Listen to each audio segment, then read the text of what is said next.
It's the TXWaterpolo Podcast. I'm James. He's Joe. Hello, Joe. What's up, James? Exactly. What is up? Where are you? We have to go through that. Come on. I'm in North Texas. My final podcast from North Texas. You think, oh, what if we meet up there like at a tournament? We're going to do a podcast. We have to do that in person. Just like a podcast from San Antonio before and from California. Okay. But this is going to be my last one that's going to be in North Texas. So fair enough. Next week I will be in San Antonio for sure. So. Okay. I forgot to ask you off the air what's up with your house, so I'll ask you that when we're done here. You've got me curious. This is our 52nd episode, and I wanted to bring up one thing about scheduling before we start to get into some content, which is we're going to take a break, man. Like, we've been doing this for nonstop for a year, essentially, and it is the dog days of summer, and that's my way of putting it. I don't know if other people agree. We'll take a break because James is going on vacation. Well, that's for sure. I mean, I'm not going to deny that. My wife's turning 50, so she's dragging me all over the place. I mean, of course, I'm making fun, but we're going to very nice places for her birthday and visiting with her in-laws up in Delaware and all that kind of stuff. But it still would be possible to do the podcast even when I'm on the road, but I don't want to. So if you want to, hey, Joe, if you want to do it by yourself, that's fine. I don't have a problem with that, but we're going to take a break. I think we deserve it. It's this week and next week, right? And then you're going to take a break? I'm leaving the 25th, so we'll do right. So this week, next week, yes, I misunderstood what you meant, but yeah, 21st will be the last one for a while. But it also makes sense. It's like 52 weeks. It's essentially a full year, and then we can start season 2 when we get back. So hopefully there'll be some other news to talk about as well. All right, so upcoming. So tonight's town hall is not going to take place, but what's going on? Well, what's going on tonight? And what's going on for the rest of the month with regard to coaches and the town hall and all of the things that you're involved with? We want a town hall this week. We do have coaches to coaches this Thursday at 12:30 with Sean Flood. And then we'll have 2 more coach to coaches after that through the end of July. And then we're pushing off the town halls for 1 week. And next week's going to be a Masters Water Polo town hall. Oh, yeah. The week after that, we're going to have another diversity town hall. And then the week after that, we're going to have another, and then we're going to have Southwest Zone Events Committee Town Hall. Yeah, what's that all about? So the Southwest Zone has put together an events committee. So it's a subcommittee of the zone board. And basically their jobs are going to be to run the Southwest Zone events. And the Southwest Zone events are tags each year. It's also going to be the Southwest Zone National kind of Junior Olympic qualifiers and any qualifiers for Champions Cup. So, and those are going to be run by the Southwest Zone Events Committee moving forward. So. Is an events committee a common occurrence across zones, or is this a fairly unique thing to Texas, or to Southwest rather? I think it's a unique thing to the Southwest Zone. Okay. I do think that the Southwest Zone, for those that don't know, we have more events in the Southwest Zone than any other zone outside of California, and a couple of zones in California. So we do have a ton of events, and that's good because we want to give our athletes as much opportunities to play and compete as possible.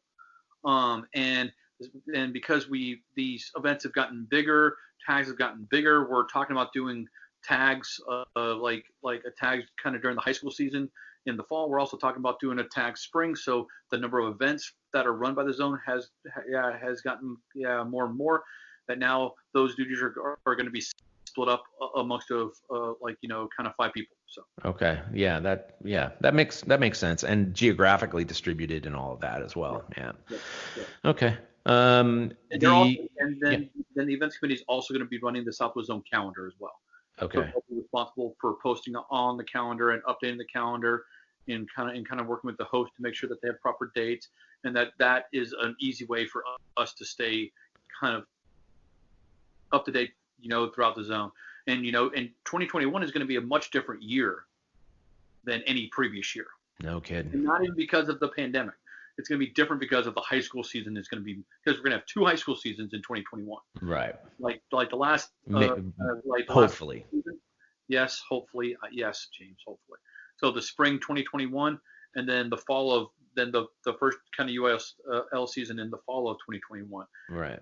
As soon as that fall of 2021 season's over, until after the high school swim season is done, there's probably going to be some club water polo going on. Absolutely. Because I just don't think we're going to be going for 3 or 4 months without, club water polo. Right. So, like the fall season, it used to go till the middle of November. Now the high school season is going to end in the middle of October. We're probably going to have a tags championship kind of in there at some point for the younger kids. Right. We're probably going to have a couple tournaments, and then that'll also be time, when teams can go off to California or the East Coast to go on trips and stuff like this. Granted, they have to especially the older kids, have to work it out with their high school swim teams and stuff. But it's going to be a challenge to put together a newer type calendar once that time comes. So I hate to be the guy who compares everything to California, but I actually love the fall high school season because you do the fall high school season, then your high school athletes are even, let's just say 60 to 70% of them are going to be swimming. Okay. So fine. That's what they do. And then it gives you time to do, at least in California, what we did was middle school leagues. We have a similar thing here. I mean, they're club related, I would suggest, more than that, but you have all this opportunity to let these athletes who are up to 9th grade, 8th grade to play without sort of having 18 and unders around them all the time. I think the opportunity is awesome in the spring of 2022, really. Oh yeah. So as soon as the fall 2021 season happens, and then from that until through next JOs, it's going to be club water polo for everybody. Yeah. There's going to be a little conflict during the winter with high school swimming for the high school age kids, but yeah, it's going to be 9 months straight, kind of leading straight into kind of high school water or the JOs, and it's going to be a lot of fun. I've always been a fan of the fall high school season. Right. The only reason that I was a big fan of it switching to the spring was to find a place and time to allow it to grow without the conflict with high school swimming. Right. Totally fair. Yep.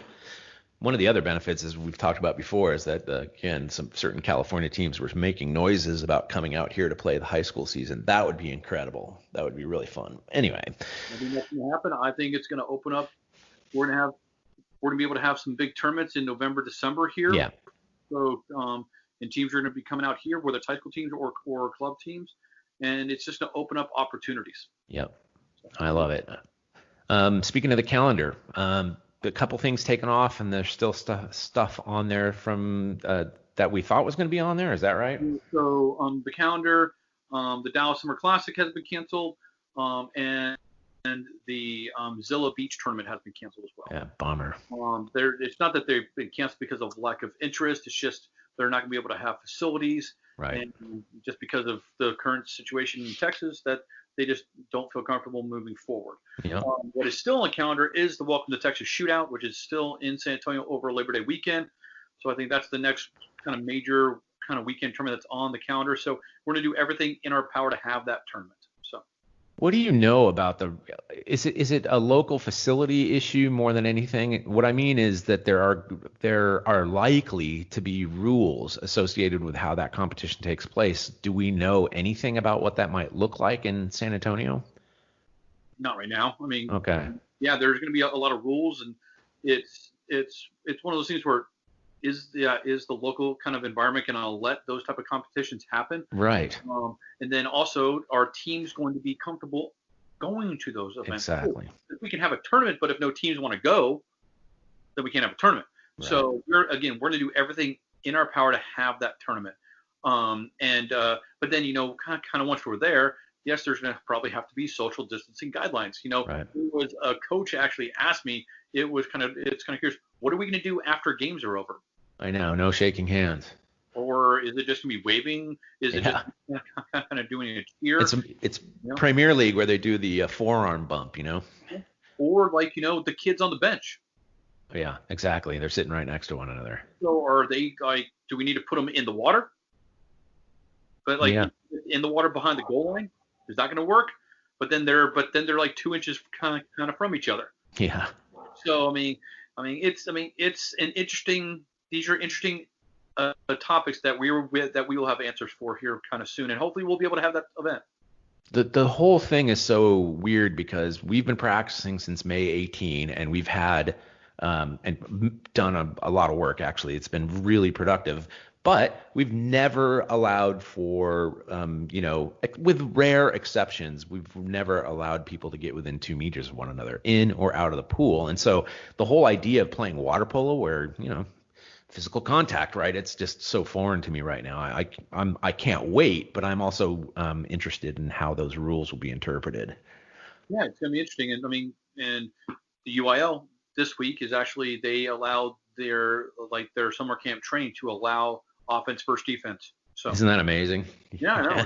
It's definitely different. So, and I don't know how that's going, and how I don't know if the different school districts are doing that, or coaches are taking kind of like advantage of it. But we do have an upcoming football season, so it could simply be like a little test to see if it's going to work for the upcoming football season. No kidding. How much more intimate can you get? You're like whacking each other, face to face, and screaming and yelling and spitting, and oh boy, yeah, we'll see how that goes. Yeah, it's going to be kind of interesting. Like baseball, I understand there is a bit of a social distancing to it. Yeah. Basketball, they have their bubble for the NBA, so yeah. And that's very, very controlled, but you can't really do that for the NFL because there's so many more people on on the teams. And it's just it's going to be interesting. Yeah.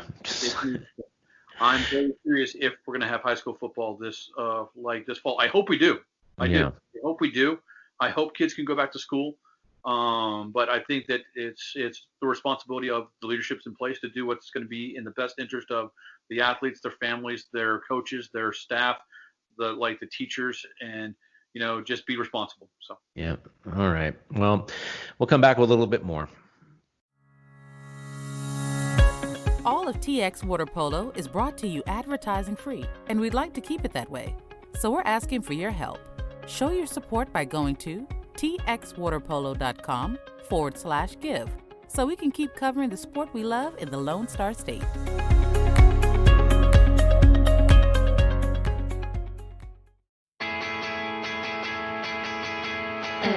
Hi, this is Brenda Villa, 4-time Olympic medalist, and whenever I want to hear about Texas water polo, I tune into the TXWaterpolo Podcast.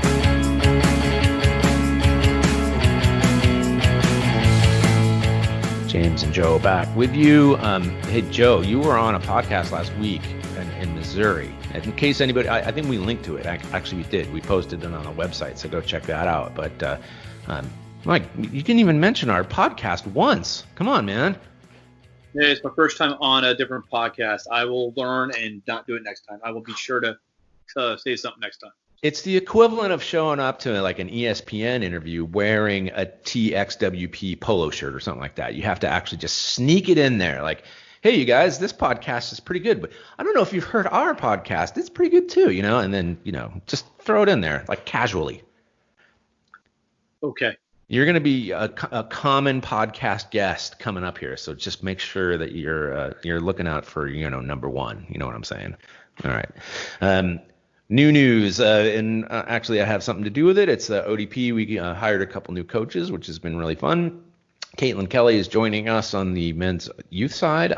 We might have talked about this before, but it's now sort of official, if it will. So Caitlin Kelly's had a lot of success down at St.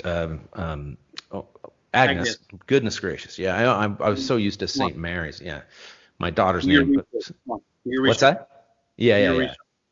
My daughter's school is called St. Andrews. That's the one that comes to mind all the time. So anyway, very successful. She's worked at Viper Pigeon as well. And then Jonathan Landero, who we've talked about before, down in the Rio Grande Valley. He's going to join the girls development side with Coach Chris Cullen. I'm delighted by both of those hires, but it's a kind of a nice segue into what we wanted to talk about a little bit with Jonathan Landero, whom we're going to talk with later, and that is the growth in the Rio Grande Valley and other areas of Texas that have had some experience with water polo, but not to the same degree that other regions have. Yeah, it's great that you're having kind of Jonathan on. He's been carrying the flag. For water polo down in the valley for the last few years, and he was on the diversity and inclusion kind of town hall a couple weeks ago as well. It was Jonathan's team, which is PSJA, which is FAR San Juan kind of Alamo ISD. He started the swim programs and the water polo programs a few years ago, and it's basically a lot of Title I schools, and he added water polo because he wanted just more kids to come to the pool, and they've come a long, long way. They had a very small number for swimming. Then they increased it with water polo. They're building their own pools down there. It is very kind of exciting. But it was PSJA and McAllen that played for a couple years. Yep. Then McAllen stopped playing, and then I worked with Jonathan to get a bunch of a few more teams playing down there. We had the Los Fresnos team played, and we had a Rio Grande Valley championship. And then the next year it kind of exploded. We had 8-10 teams play, and that was boys and girls. So it's 8 to 10 schools. Yeah, just both boys and girls. And we were looking to have probably about 15 or 20 this year, but obviously it kind of stopped. But it's really exciting, and Jonathan's been kind of leading the way down there, and it's great. I mean, we've had some tours down there. I know Greg Mesko went down there and did like a little tour of the Rio Grande Valley and worked with Jonathan and his crew down there. And I also brought Brenda down there a couple years ago, and it was just a tremendous. And I don't think that we would have the amount of teams if we did not have Brenda go down. Oh, interesting. Okay. So just because I just think that was a huge presence down there. Just of obviously course. a three-time kind of Olympian and Olympic gold medalist, and we just brought her around, and she talked to a bunch of people that had no idea about water polo. Yeah. So Good. it was tremendous. So. What's a level? Did you call it a level 1 school? Is that what you called it? What is that? Title I school. Sorry, say it again. Sorry. Title I school. And what does that mean? That means where the majority of the kids are on free or reduced lunch. Oh, okay. I honestly just didn't even know what it was. So yeah, I'm learning something new all the time. Yeah, very cool. All right. Well, you've also spread out to Laredo. I mean, there was some Laredo stuff like there. We have a couple places down there that are ready to start playing kind of once we get back to normal. We also have El Paso. We've had some success kind of working with the city of El Paso and also the Corpus Christi kind of area. We were hoping to have the Games of Texas there this summer, but that just didn't work out. But there's a lot of places that are primed and just ready to explode once we get back in the water. So I'm excited. A couple of years ago, I think you were there for the TISCA meetings, and there were some representatives from the Permian Basin area, I think, right? And they had some interest. They were rightly concerned about finding competition again because of just these enormous distances. But I'm actually sort of curious about even the other areas that you think might be targets for more water polo. Yeah, so like the Permian Basin is also out in the Midland, Odessa area. Yeah. So then you got the Lubbock area and Amarillo. We got some East Texas with in Tyler, Texas and such. But there's still, and then obviously like Bryan College Station, but there's still a lot of growth still to happen in Houston, North Texas, in Austin, and San Antonio. No doubt. So I mean, I think I've said this a couple of different times. Just people go, oh, Joe, like you guys have done kind of such a good job. And I'm like, yeah, but there's still so much more to do. And I was like, you were talking about the podcast that I was on. I was like, we want to be as big as California. I don't know if that's going to take 10 years, 20 years, but we can be. We have the ability to be. So let's go do it. And it's going to take time.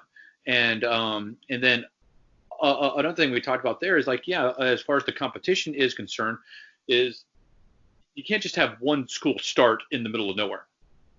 It's going to have to be like a school district starts. So they always have themselves to play. Yep.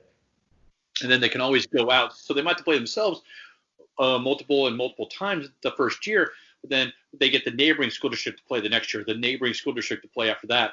And then they can choose as their teams become competitive or kind of what the coach wants to do. Then they can start kind of traveling to the the next major kind of area. Yeah. So it's one of those things where it's not as simple as just getting one school to start. No, we need to get a group of schools to start after time, and that's kind of the key. And it's not only that; it's also kind of building up. If they start, they're going to need referees. They're going to need coaching clinics. Yeah. They're going to need like the equipment. So there's a lot of things to do. So I was curious about it in terms of like you're saying, like there's a bit that we want to be like California, and I agree with that notion in this way, which is I don't think it would be as successful as it could be if it was just sort of Dallas, Austin, San Antonio, and Houston, and growing within those regions, which is you're totally right. There's way more room for growth in all of those regions. But one of the things about California that at least is a difference from the 80s when I was growing up was that it's spread everywhere. I mean, not entirely everywhere. It's like Mendocino County to the north and then into the valley and but then all the way through Southern California. So it's geographically diverse too, and that would be to me a sign of real progress in this state. I know we have a long way to go, but that's the kind of way that I would look at it. Just said our goal is to get as many schools playing as possible. And then because schools are playing, then they're going to want to play outside like the season. So then that's going to be the increase in clubs, and then the kids, and then the overall level of play is going to increase each year. So it's not going to be an overnight thing. It's not going to just kind of blow up, and then we're going to have kind of 5 or kind of high schools and 100 different clubs playing in Texas kind of right away. But we are going to slowly get there. Right. And it's going to be baby steps, because we have to remember, you say that about California. It's been a sanctioned sport in California since 1960. So it's 60 years. 58, I think. Yeah. And they did not even have women's added until the mid 90s. 96. So, there's still a lot of growth even in California. So, to happen. So we have a ton of growth here. Like the opportunity are there. We have people that want to do it. It's just, everybody's in a holding pattern right now. Yeah. This pandemic thing, man, that is changing everything. I have it in our notes that we're supposed to talk about that, but I mean, it affects everything. Like all of this is speculation, and it's good speculation. We want to hit the ground running when stuff reopens, but boy, we are really stifled at least for the time being. Yeah, no, but it's okay. But the good thing is, we're planning and we're communicating, we're talking. There's opportunities for the coaches to get educated. There's a lot of opportunities that hopefully people are taking. Yeah, personally, it's been fantastic. And I've got coaches on my staff who are doing the same stuff as well. It's really been very useful. All right. So, yeah, we'll come back and talk with Jonathan Landero right after this.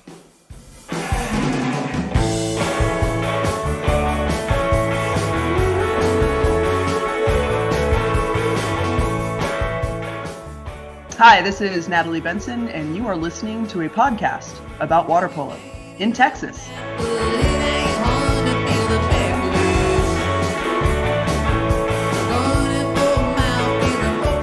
He's the aquatics director at PSJA ISD, the head coach at Rio Grande Valley Aquatics, and the newest addition to our Southwest Zone Olympic Development Program coaching staff. It's Jonathan Landero. How are you, Jonathan? I'm doing great, James. Thanks for having me. Yeah, so what's going on, actually, if you can just synopsize what's happening where you are with relation to COVID. I think you and I spoke off the air a little bit about how your club is a little bit on hiatus, I think, right? Because right. For a variety of reasons. But what's going on down there with COVID, first of all? Well, it's kind of put everything on hold, I'm sure, like everywhere else in the state. But just recently, Hidalgo County, which is the county that encompasses the majority of the schools that we play against, and I think Cameron County, which is the neighboring county, also is about to do something similar. But they just signed an order of some sort that says that all schools in Hidalgo County cannot even begin in-person instruction until September 27th. And so that's kind of putting athletics in a bit of a bind. Everybody's talking about what's going to happen with the seasons and whether we're going to get to start or have an efficient season at all. And I mean, at least in football, swimming is a little bit of a longer sport, and we won't start water polo technically until the March. So that's a little bit of an advantage for water polo.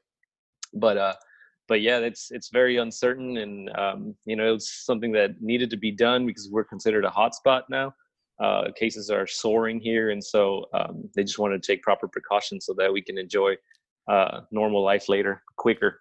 Well, it sounds like your district is following suit from, other places. I mean, Los Angeles, San Diego yesterday announced huge essentially, they're not going back to school this fall. Austin ISD is doing something similar, apparently. Round Rock ISD, where I work as well. I'm not in the ISD. That's the area that I work in. Do you get sort of updates about what's going on with sports altogether? And I'm asking because football is the driver for much of this. I'm assuming it's the same where you are. Yes. And they're getting mixed messages as far as I know. Like they are actually doing practices where they have physical contact. And so it just feels like they're pushing very hard to have a sports season because they want to have a football season. Well, I don't know if I can say that it's simply football. Yes, it is king football's king in Texas and such a big state. But I do get updates regularly from my athletics director, and so but since there's so much uncertainty, we really kind of are at the mercy of the state in general, but more so now that there's a little more local control. It's gonna come down to the county and what they think is best, because I know even the city of FAR mayor had said we wouldn't be able to start until cases were down. So it's everywhere right now. And so I think the last thing on some certain people's minds is sports. People like us that are in it. Well, it's probably one of our motivating factors to get back to work. But everybody else just is hoping that we even have a school year, right? So that's probably the most important thing. It's the speculating about this is like almost a parlor game. Like nobody knows what's really going to go on. So it's just endlessly interesting to talk about. But let's jump ahead actually a bit and let's presume that in the fall of 2021, that there will be the first UIL water polo season. So you're in what I would say is a pretty unique situation. You are the aquatics director for an entire school district.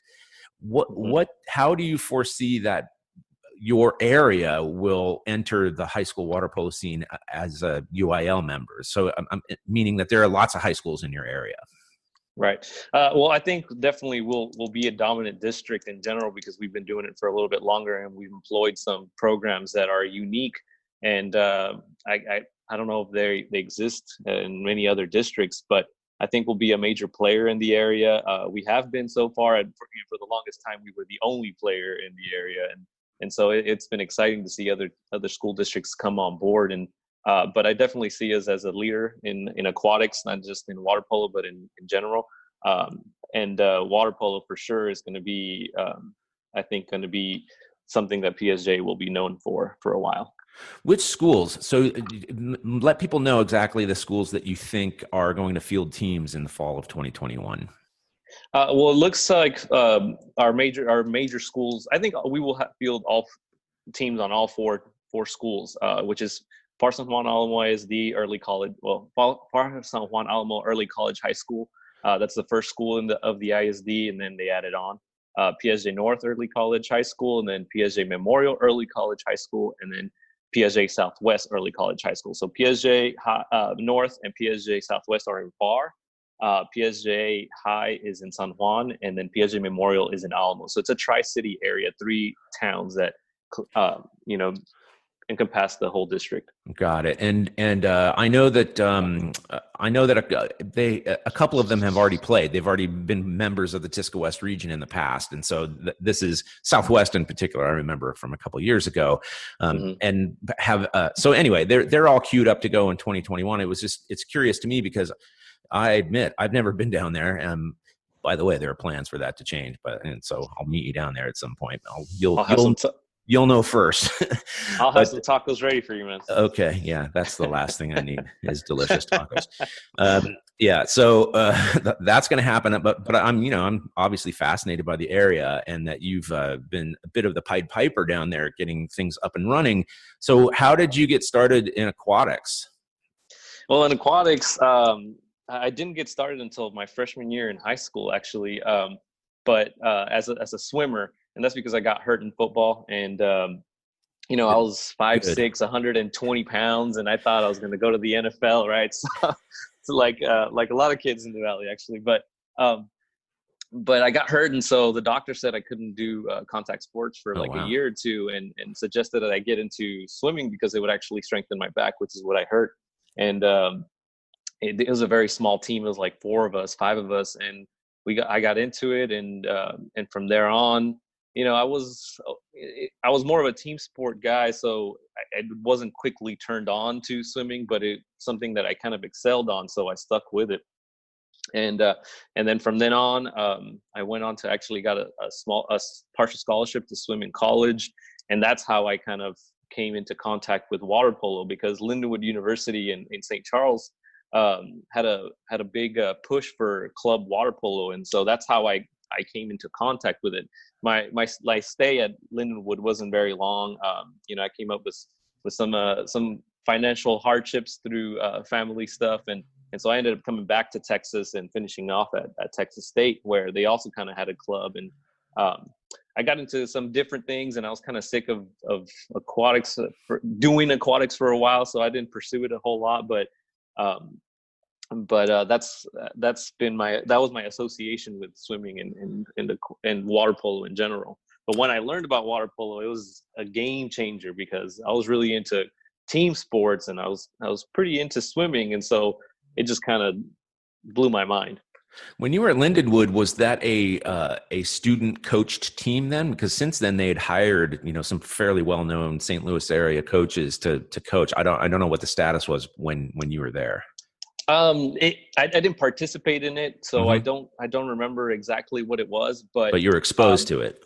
Yeah, the coach Craig Penrose pushed it a lot, which was the swim coach, and he said, you can do water polo in the off season, and they were really pushing for it. And I know there's a lot of international students there. Exactly. In general, Lindenwood had a lot of international students, and so on the swim team, there's a lot of South American student athletes, and I know there's a lot of Spanish athletes as well. Yeah, the Lindenwood is a national champion at the club level, and I will say they played UCLA, I believe, that might not be right. It might be Berkeley, but one of those two California schools.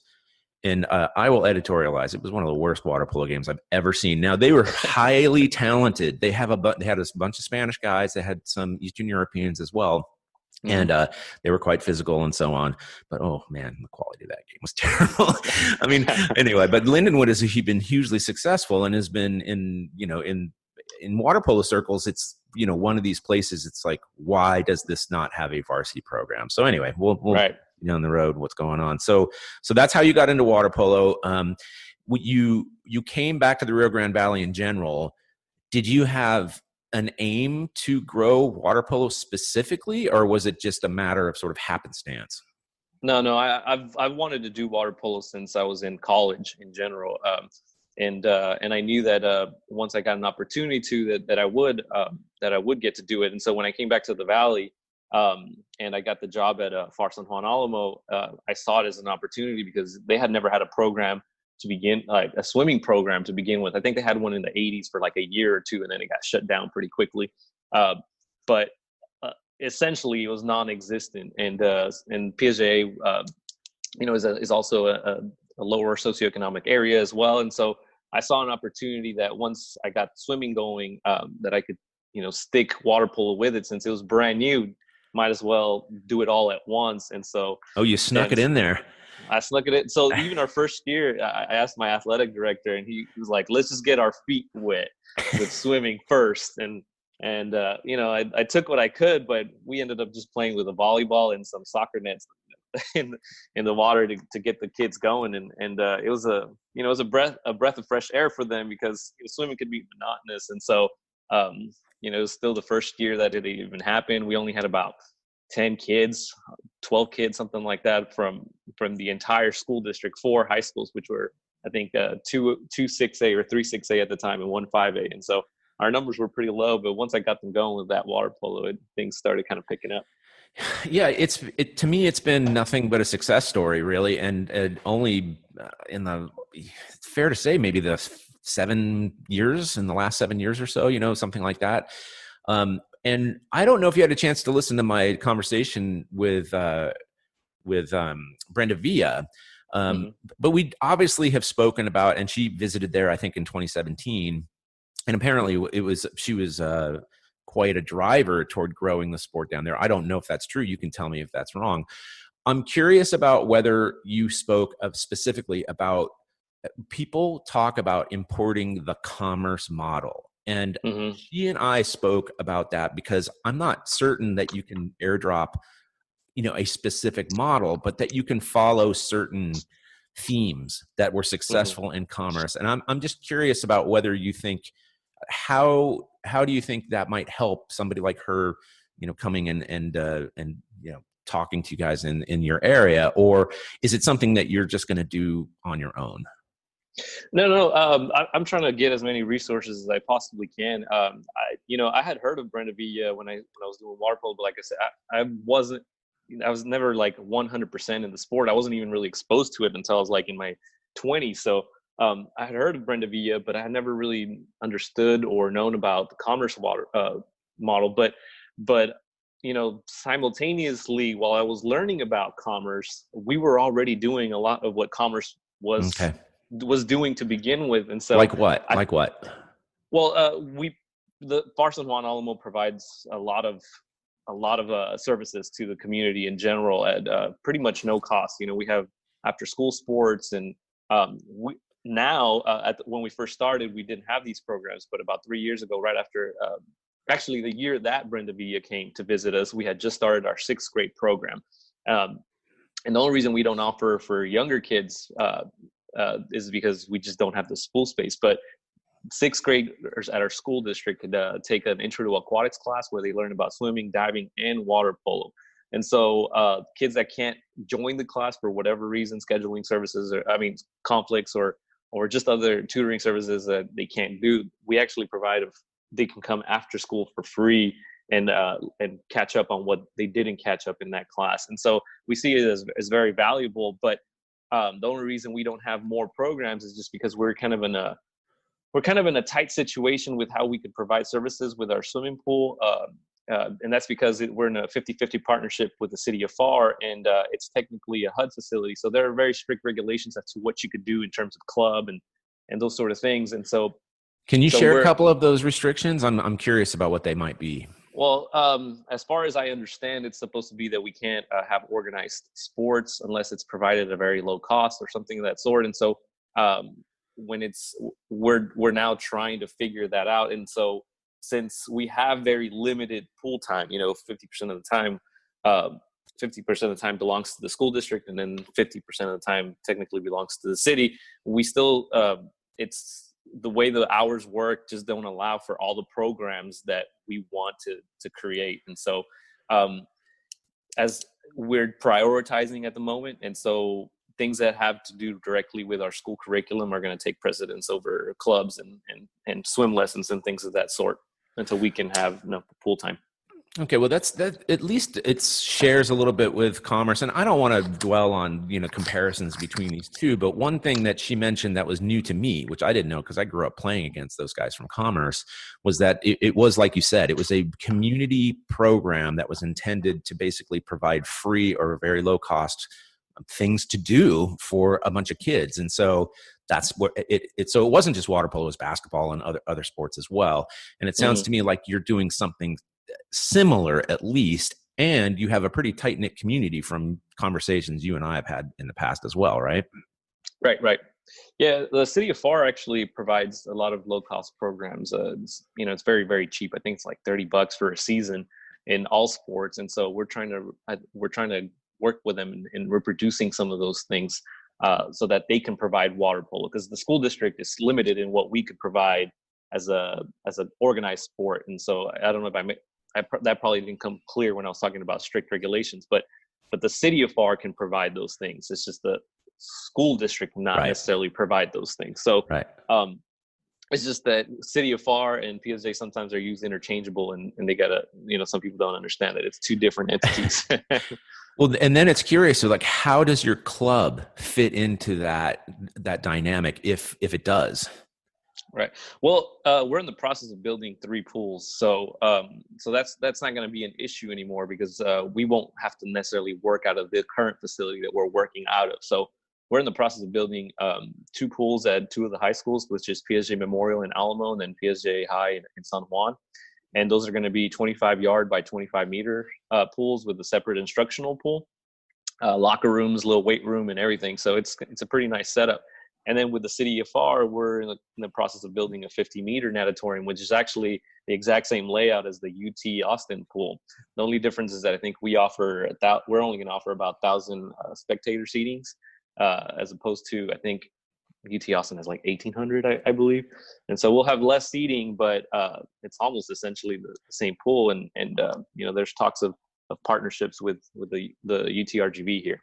Wow. Okay. So I was shaking my head. Nobody can see that, but it was like, I'm hoping that the city of Round Rock is listening to this, because we can't get a single pool built, and you've got 3 or 4 basically coming up. So I'm jealous. Maybe I'll be moving. Yeah, we're super excited, and actually talked to David Hansen about it when we're That's promoting right. water polo and that. David Hansen's I don't think he's any longer.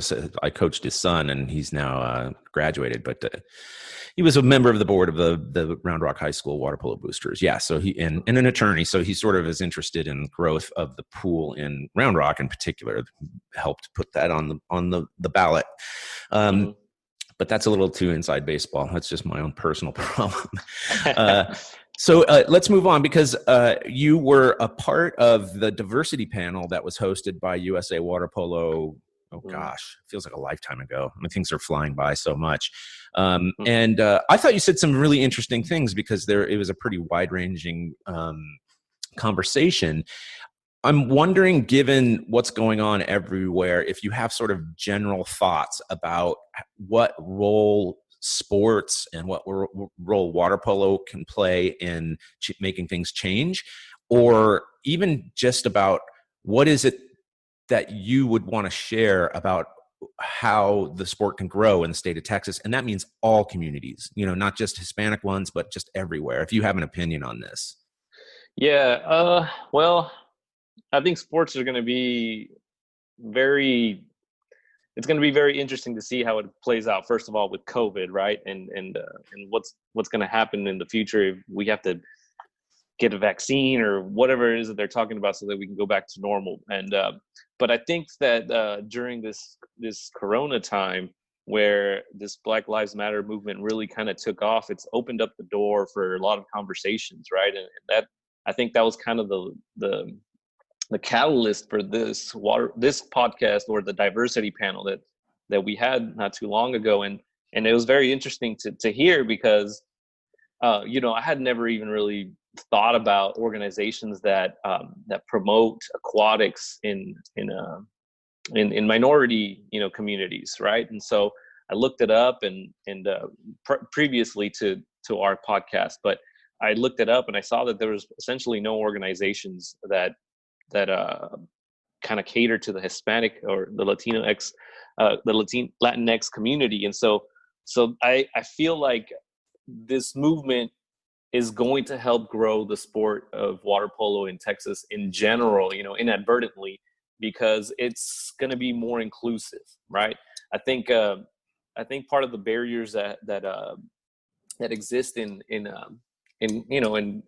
people of color's communities have to do with access, have to do with with identity and all those things. And so aquatics in general has been traditionally, white.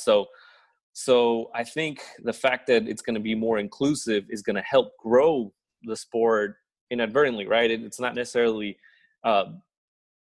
only because we got to grow water polo for the sake of water polo, but because of this cultural kind of revolution. All things that used to be kind of exclusive to the white community are going to include those. And if you really think about it, Texas in general is got a large population of Latinx residents, right? And those are actually the only ones that they can count. So I think it's going to be interesting to see that this sport grow in the community, because I think it's going to be, first of all, Texas is super hot, and contact sports are going to be questionable in the time of COVID. And even though water polo is a contact sport, you're splashing around in treated water that kills pretty much everything, right? So I mean, of course not everything, but a large part of what can get you sick. And so I think water polo in general and aquatics are going to benefit from this kind of situation, as rough as that sounds.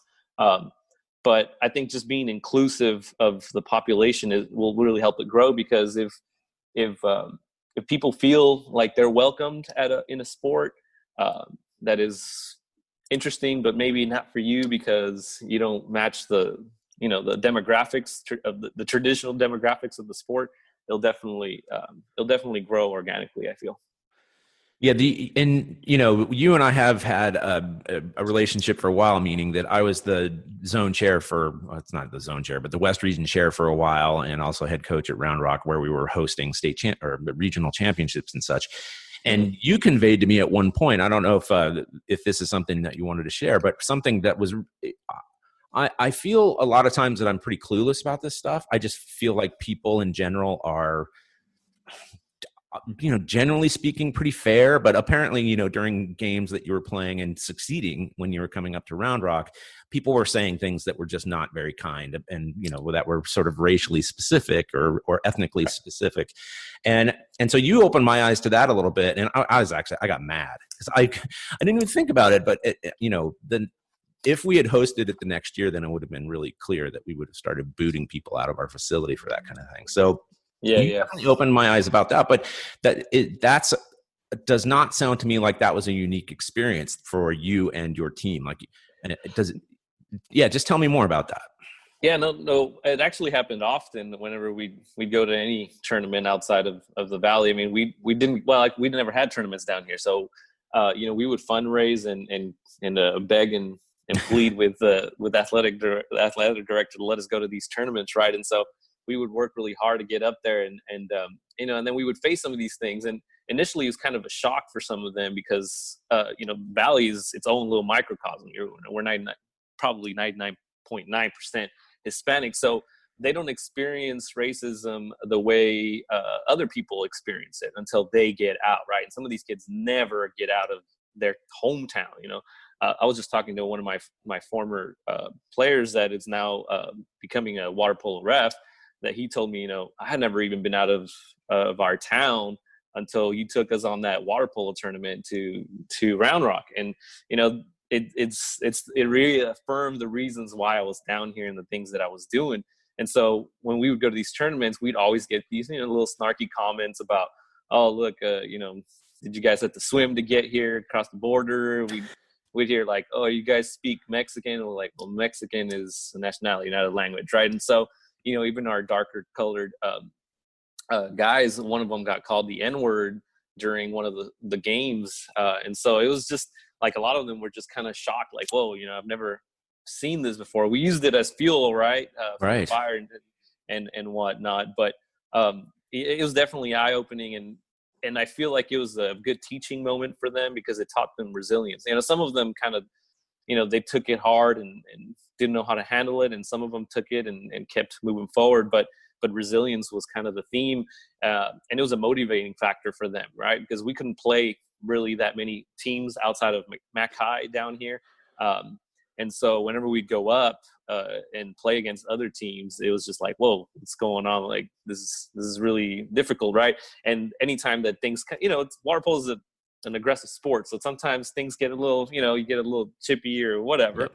And to automatically be labeled as like a criminal or like a bad intention just because you have darker skin or because you're Mexican was a little bit like offsetting for some of them, right? I was even playing, it was this one coach in particular that I was surprised at the way he reacted during that one game, because initially he was very welcoming and very nice. And, I think maybe he was also being that way because he thought he was superior as a coach or whatever, because he's been along and for whatever. But our girls, they're aggressive. They're going to play the game as whatever they can play within the rules of the game.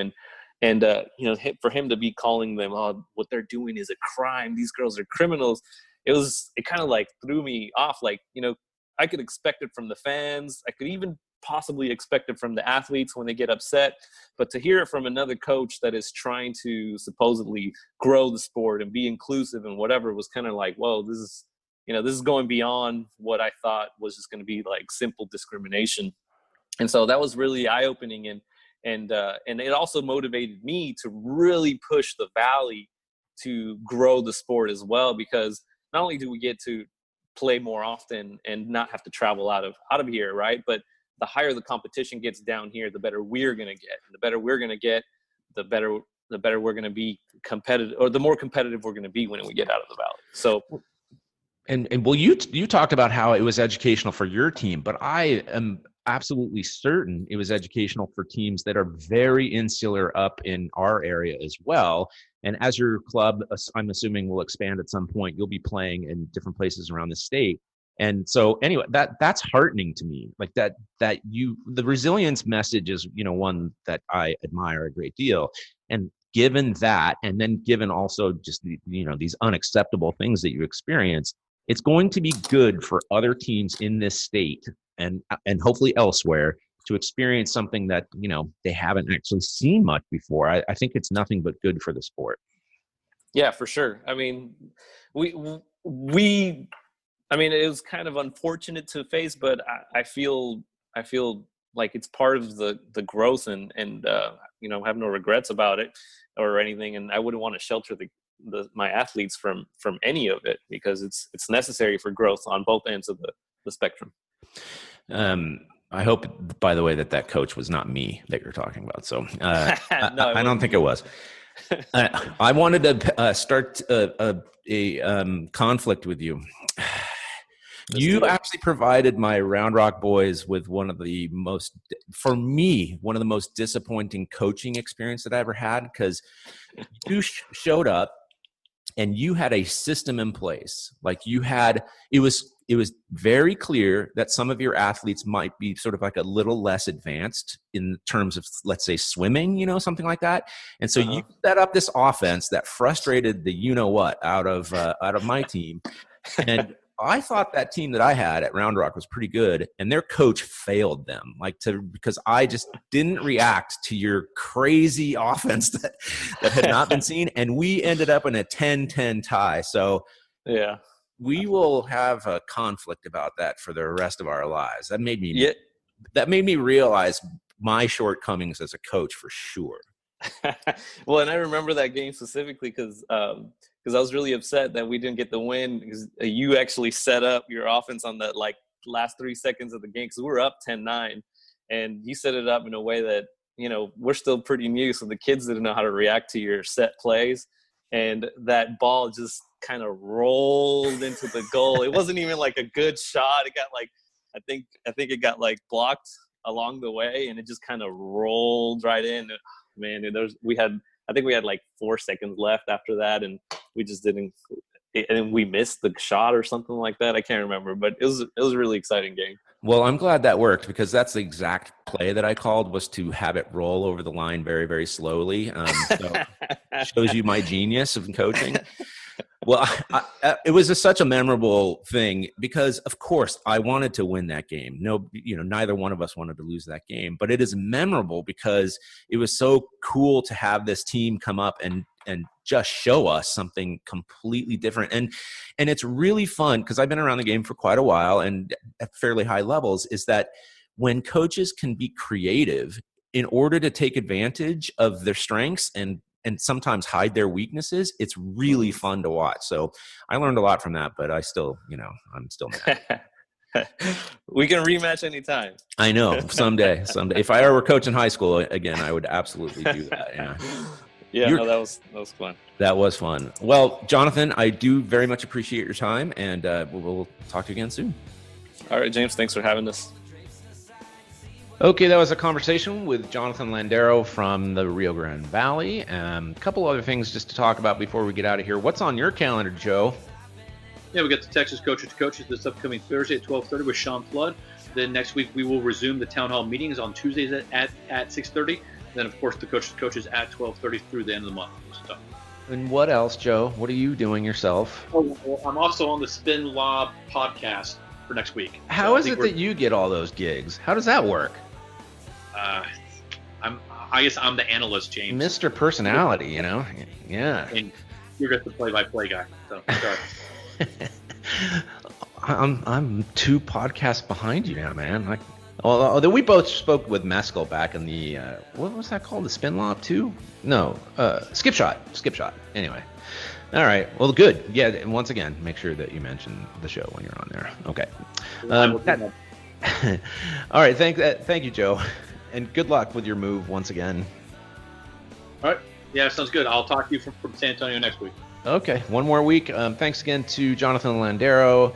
Thank you for listening and telling a friend about the TXWaterpolo podcast. And special thanks to our fabulous donors who keep us doing what we're doing. And if you want to contribute, go to txwaterpolo.com/give. And until next week, so long from Austin.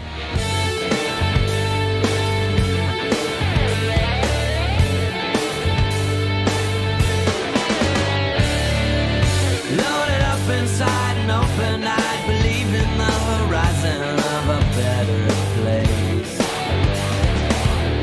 Busy hanging out my thoughts to dry, 'cause I've been in the rain of my unconscious ways, trying to turn the world into. This has been a production of TWP Sports LLC.